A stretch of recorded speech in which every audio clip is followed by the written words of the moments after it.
Hey now, every hit helps, so if you click my website, which is in the description, thanks! I'm reading the Egyptian Book of the Dead, almost through it, and I've shown you the Bhagavad Gita, and I've shown you in the Quran, and now I'm going to show you in this. How they tell you God is both mother and father. Both. It's both. You have mother, and then you have the son. That's what's up. It's the tale of two sisters, a mother and father, which is the same mother, and then another mother, and then the son. When you're talking about the father, you're talking about the son. More specifically, you're talking about the firstborn son.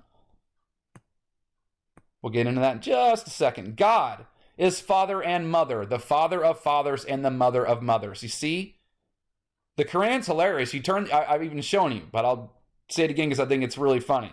You open the Quran, and the Quran says, don't ask, but you're going to hear us talk about Allah and refer to Allah a lot as we in this book. All right? It's sort of a they kind of we thing. You're hearing a lot of that now, aren't you too, with these pronouns?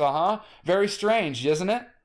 Because this perverted androgynous being is about to be presented to the world as the Antichrist. God is father and mother, the father of fathers and the mother of mothers. Let's look at it in a different way.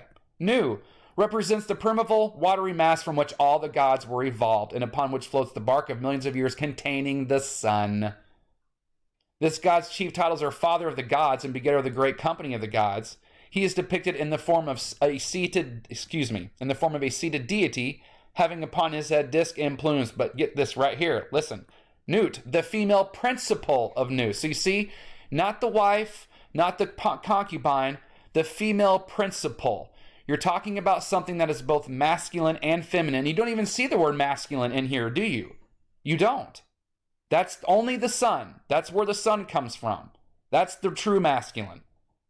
The firstborn son, right here, he is the firstborn God, the God who existed from the beginning. And like I've told you before, which is so great, so you've seen it real time if you keep up with my videos, I told you long before I even read this, there is eternal time, which is the sky, Uranus, heaven. What's what Uranus means, heaven, sky. That is eternal time. Our time on earth is based off the clock in the sky, which means heaven, which means Uranus. When you talk about Heavenly Father, you're talking about Uranus.